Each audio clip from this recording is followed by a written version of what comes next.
안녕하세요. 해외에서 오랫동안 한국 대학 입시를 준비한 학생들을 지도해온 경험 바탕으로 특례 입시와 관련해서 가능한 정확한 정보를 전달드리기 위해 노력하고 있는 옹글리시 옹이란입니다. 오늘은 재외국민 특별전형 특례 입시 용어사전이라는 조금은 색다른 제목으로 설명을 드리려고 하는데요.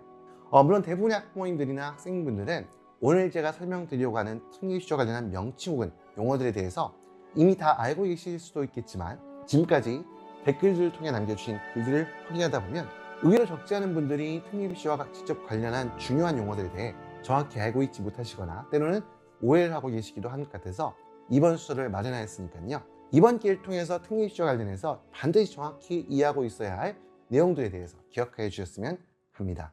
자, 우리들이 보통 3년 특례라고 이야기하는 대학 입시 전형 방식에 대해서는 중고교 과정 해외 입시라는 별도의 명칭이 따라붙는 경우도 있지만, 보통 대다수 대학들은 그냥 재외국민 또는 일반 재외국민이라는 표기를 사용하는 것이 일반적인데요. 여기에 3년 특례 혹은 중고교 과정 해외 입시자라는 표현을 사용하게 되는 것은 바로 재외국민 특별전형에 지원하기 위해서는 초등학교 과정은 제외하고 반드시 해외 학교에서 중등학교와 고등학교 과정 중 3개 학년 이상을 재학하여야만 재익이 주어지기 때문인데, 단 여기서 반드시 주의할 점은 해외 학교 재학 기간 중에 반드시 고교 과정 1개 학년이 포함되어 있어야지만 지원이 가능하다는 것입니다. 흔히 12년 특례, 짧게 줄여 12특이라고 지칭되는 대학 입시 전형에 대해 비교적 폭넓게 이용되는 정식 명칭은 전교육과정 해외 이수자 또는 해외 전교육과정 이수자 전형인데, 말 그대로 초등학교 1학년 신입학부터 고등학교를 졸업하기까지 한국 기준 초중고 12년에 해당하는 전체 교육과정을 해외 학교에서 재학하여야 자격 조건을 충족하게 되기 때문에 통상 12년 특례라고 알려져 있습니다. 덧붙여 학부모님이나 학생들로부터 심심찮게 전달받는 질문과 관련해서 설명을 덧붙이자면, 보호자의 해외 근무기간, 배우자의 해외 체류기간 등 부모님과 관련한 자격요건까지 심사하는 3년 특례와 달리 10년 특례의 경우에서는 학생의 해외 학교 재학 기간에 대해서만 심사할 뿐 부모님과 관련한 사항에 대해서는 전혀 따지지 않는다는 것입니다. 해외 학교에서 한국 대학 입시를 준비하게 될 때 가장 중요하게 검토해야 할 부분이 바로 특례 자격 조건이라 할 것인데요. 이때 해외 학교의 재학 기간, 이수학기 수 등을 따져보게 될 때 전편입 과정에서 학제 차이로 인한 누락 또는 중복 이수에 관한 문구들을 자유접하게 되는데요. 여기에서 말하는 학제 차이는 한국이나 일본에서와 같이 혹은 해외 한국제학교에서와 같이 2월 또는 3월에 신학년이 시작되는 학제와 보통의 영미권 국제학교들에서처럼 8월 또는 9월에 신학년이 시작되는 학제 간의 차이를 지칭하는 것입니다. 국가나 국제학교가 채택하고 있는 11, 12, 13학년제 등도 물론 각각의 차별적인 학제라고 할 수 있지만, 대학별 입시 조항에 명시가 되어 있는 재학기간이나 이수학기의 중복 또는 누락을 산정하기 위해 따지게 되는 학제 차이에 해당하는 것은 결코 아닙니다. 보통 특례 자격 조건에 대한 질문들을 살펴보게 되면 특례를 다루는 글들에서 국제학교 재학기간과 관련한 부분들이 자주 등장하게 된다는 점에 오해해서 국내에 위치한 국제학교 또는 외국인 학교에서 재학한 기간에 대해서도 특례 자격 조건을 취득하는 데 있어 의미를 가지는 것은 아닌지 이렇게 문의를 주시는 분들이 의외로 적지 않다는 것을 발견하게 되는데요.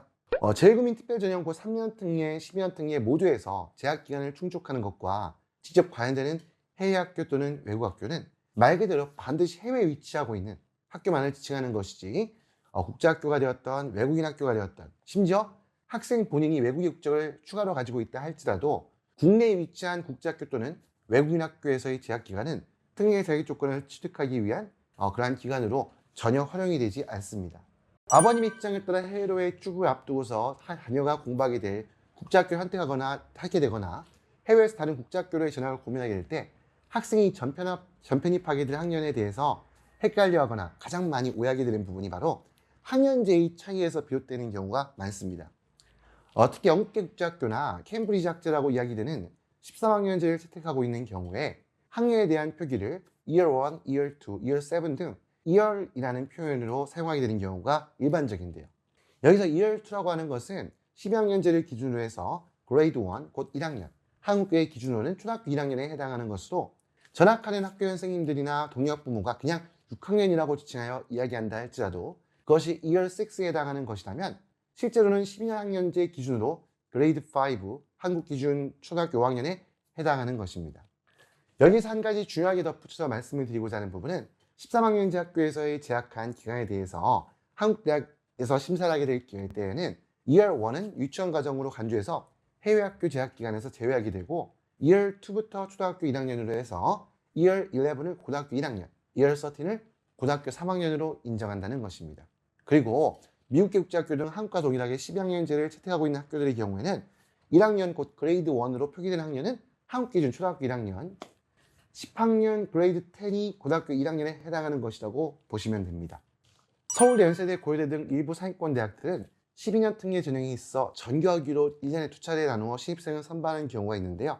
여기에서 후기 모집이라고 하는 것은 매년 봄, 그러니까 3, 4월경에 신입생 선발 전형을 실시하는 것으로서 보통 7, 8월에 실시하는 그런 전기 모집이 이듬해인 3월에 대학에 입학하게 되는 신입생을 선발하는 것이라고 한다면 후기 모집은 학년의 중간, 바로 그러니까 2학기인 9월에 대학에 입학하게 되는 신입생을 선발하는 것입니다. 따라서 보통 일반적인 입시에서 2022년 여름에 선발 전형을 실시해서 2023년 3월에 대학 입학하는 신입생을 선발하는 절차를 2023학년도 전형이라고 지칭한다면 2023학년도 후기 모집이라고 하는 것은 바로 그 해인 2023년 9월에 대학에 입학하는 신입생을 선발하게 되는 것을 말합니다. 여기서 한 가지 주의할 점은 동일학년도 전교학위를 합산해서 지원 가능한 대학의 수가 6개를 초과할 수 없다는 것이며 보통 1, 2월에 졸업을 하는 한국제학교 등의 학생들의 경우에는 고등학교 3학년 1학기 진행 중에 실시되는 후기 전형에는 지원이 불가능하다는 것입니다.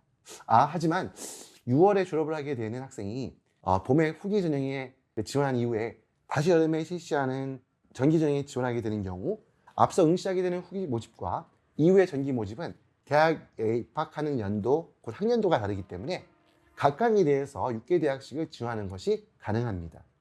3년 특례에서 신입생을 선발하는 전형 방식 중 한 가지로서 보통 문과의 경우 국어와 영어, 이과의 경우에는 영화, 수학 과목에 대한 필기시험을 통해서 신입생을 선발하는 방식입니다. 오프라인에서 종이로 된 시험지를 통해 전형을 실시한다는 의미에서 이 많은 분들이 지필시험이라고 부르는 이 전형을 보통 대학에서는요 필답고사 또는 필답시험으로 지칭하고 있습니다. 내년에 실시되는 2023학년도 대학 입시를 기준으로 해서 서울 및 수도권의 중상위권 대학에 해당하는 경희대, 영국대, 동국대, 홍익대, 숭실대, 숙명여대, 세종대, 항공대, 인하대, 아주대 등이 이 필답 전형을 통해 3년 특례의 신입생을 선발하고 있는데요. 보통 필답 전형을 실시하는 대학들의 경우 오로지 국어와 영어, 수학 이 과목의 필답 시험 성적만을 기준으로 해서 신입생을 선발하게 되고 일부 학부모님들이 오해하고 있는 것처럼 학교 내인 성적이나 토플 등의 인증시험 성적은 당락에 전혀 영향을 주지 않습니다. 연고 성서를 포함하여 한양대와 중앙대 그리고 내년 2023학년도부터는 한국외대와 이화여대 등이 서류 전형을 통해 신입생을 선발하게 되는데요. 대부분의 경우 서류 전형에서는 평가 분야 또는 요소에 대해 구체적으로 명시하지 않고 있는데 일반적으로 학교 내신 성적, IB, SAT, A레벨, AP 등의 표준학력 평가 시험 성적, 토플, 토익, HSK, JAPT 등의 어학능력 입증시험 성적 그리고 입상실적, 동아활동 내역 등 학생이 제출하는 모든 서류들을 종합적으로 평가해서 신입생을 선발하게 됩니다. 그리고 필답 전형을 실시하는 대학에서 발표하는 입시조강 중에 이 등장하는 서류 심사하는 문구와 이 서류 전형을 혼동해서 가끔 이에 대해 혼란스러워하시는 분들의 질문을 받게 되는 경우가 있는데요. 여기에서 말하는 서류 심사라고 하는 것은 신입생을 선발하기 위해서 학생이 제출한 성적 및 활동 내역을 평가하게 되는 서류 전형과는 분명하게 구분되는 것으로서 학생의 재학 관련 서류, 학부모와 관련된 서류 등을 바탕으로 3년 특례의 자격 조건을 심사한다는 것을 말합니다. 자, 오늘은 재외국민 특별전형 곧 특례입시와 관련해서 우리들이 종종 접하게 되는 각종 용어들이 가지고 있는 그 정확한 의미와 내용에 대해 살펴보는 첫 번째 시간을 가졌는데요.